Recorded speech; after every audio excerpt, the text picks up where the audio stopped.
vogliamo andare sulla meritocrazia e la meritocrazia è quella che noi abbiamo chiesto anche al sindacato in qualche modo di sedersi al tavolo e discutere, ancora 2 mesi fa. Quando il sindacato, l'RSU del comune ha visto che non c'erano i soldi, perché ho detto intanto cominciamo a decidere, perché quando arriveranno, quando io riuscirò ad appostarli, perché è un impegno insomma, anche morale quello di mettere qualcosa, magari non saranno i 9 milioni di prima, insomma, perché mi pare evidente, ma insomma sicuramente il mio interesse dell'amministrazione è quello che ci siano dei soldi di variabilità. Però ho detto io non li do più a pioggia, perché mi hanno chiesto subito 200 euro basiche per tutti. E io ho detto no, non ho questo mandato dei cittadini, io ho il mandato di dare i soldi a chi lavora di più, a chi è più bravo, a chi si dà da fare, a chi si impegna.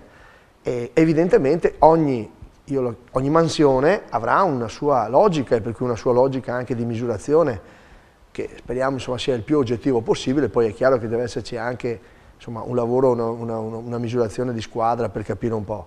E questo chiaramente, loro quando hanno visto che non c'erano i soldi, hanno detto ma allora noi ci alziamo e andiamo via, insomma. Cioè non hanno accettato un confronto per adesso, che noi invece vogliamo cominciare. Comunque io non darò soldi se non abbiamo capito che saranno per via meritocratica, questo è sicuro, per cui possiamo fare tutte le occupazioni che si vogliono, ripeto, che non si devono fare.